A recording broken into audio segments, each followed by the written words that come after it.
Goregaon drugs प्रकरण एका ॲपच्या माध्यमामधून कुरिअरद्वारे तरुणांना ड्रग्ज पुरवलं जात होतं। आनंद पटेल तरुणांना ड्रग्ज पुरवत होता। या प्रकरणी अटक करण्यात आलेल्या प्रतीक पांडेची पोलिसांना माहिती।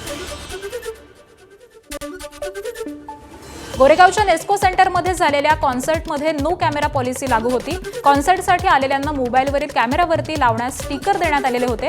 परिसरामध्ये फोन कॅमेरावरती देखील बंदी होती। गोरेगाव ड्रग्ज प्रकरणामध्ये उपचार घेत असलेल्या मुलीचा पोलिसांनी जबाब नोंदवला। यापूर्वी देखील कॉन्सर्टमध्ये मित्रांसोबत ड्रग्ज सेवन केल्याची या मुलीची कबुली आहे। नाशिकमधील नामांकित कंपनीमधील धर्मांतराचं प्रकरण कंपनीची ऑपरेशन मॅनेजर अश्विनी चेनानीची आज पोलीस कोठडी संपणार। तिला आज पुन्हा कोर्टात हजर केलं जाणार। 2 दिवसांचा चौकशी अहवाल पोलीस कोर्टामध्ये सादर करणार। नाशिकमधील आयटी कंपनीमधील धर्मांतरण आणि महिला अत्याचाराचं प्रकरण शनिवारी जिल्हाधिकारी कार्यालयामध्ये सर्व आयटी कंपन्यांसह शिक्षण संस्था, औद्योगिक संस्थांची पार पडणार बैठक। महिला सुरक्षा कायदा आणि इतर विषयांवरती चर्चा होणार। बंधू अशोक खरातच्या घर, फार्म हाऊस आणि कार्यालयामधून जवळपास 2 गुन्ह्या भरतील एवढे कागदपत्र जप्त। खरातनं अधिकाऱ्यांशी जवळीक साधक मुक्याच्या ठिकाणी घेतलेल्या कोट्यवधींच्या मालमत्तांची चौकशी होणार। मुंबईत तस्करी करून आणलेले 6 कोटींचं सोनं चांदी जप्त, 3,71,00,000 रुपयांची रोख रक्कम देखील जप्त। केंद्र सरकारच्या महसूल गुप्तचर संचालनालयाची कारवाई। तस्करी करणाऱ्या 4 जणांना अटक, तर 2 आरोपी काळबादेवीतील दुकानामध्ये येताच त्यांना ताब्यात घेतलं।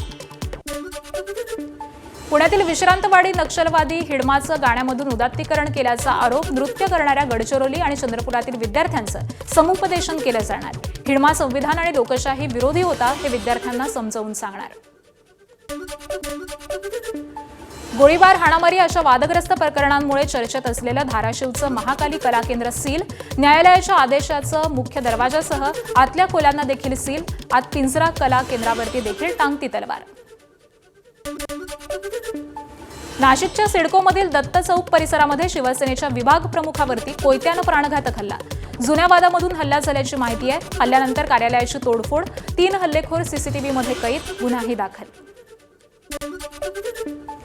श्रीकांत शिंदेंच्या सोलापूर दौऱ्यानंतर माढा आणि सोलापूरमधील जिल्हाप्रमुख आणि शाखा प्रमुख कार्यकारिणी बरखास्त। लोकसभा मतदारसंघ आढावा बैठकीदरम्यान अनेकांनी विविध पदांबाबत आक्षेप नोंदवलेले होते।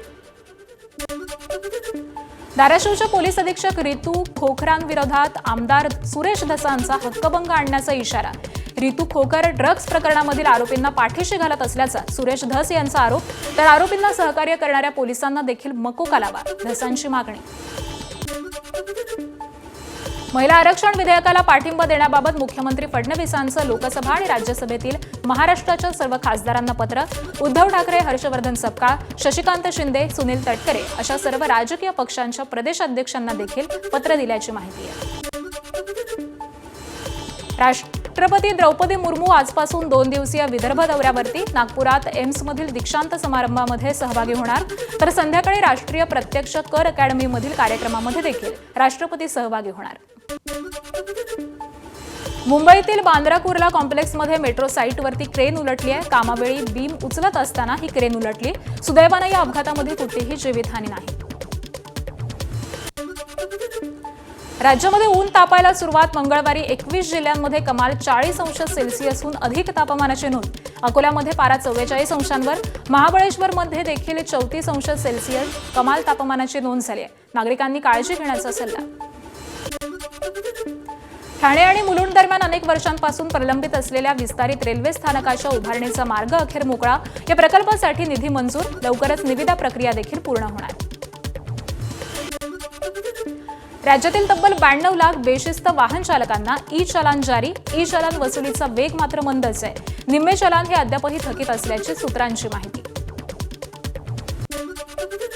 पाकिस्तानचे परराष्ट्र मंत्री इशाक दार यांनी तुर्कस्तानचे परराष्ट्र मंत्री, इजिप्तचे सहाय्यक परराष्ट्र मंत्री राजदूत नाझिल अल नगारी आणि सौदी अरेबियाच्या परराष्ट्र महासंचालक डॉक्टर अब्दुल्ला अल सौद यांची भेट घेतली आहे। या भेटीमध्ये इराण अमेरिका युद्धावरती चर्चा झाली आहे।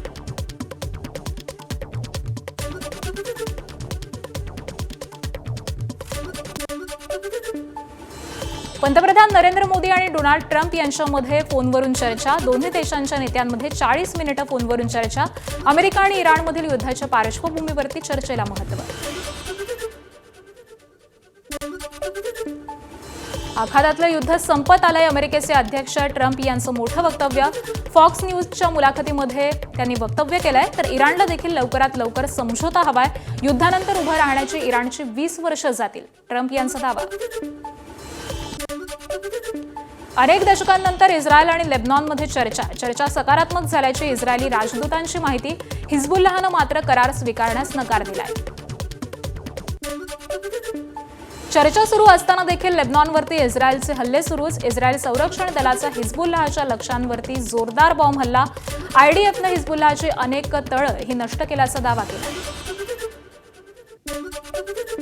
इस्रायली सैन्यानं दक्षिण लेबनॉनमधील हिजबुल्लाहच्या ठिकाणांवरती हल्ले केले.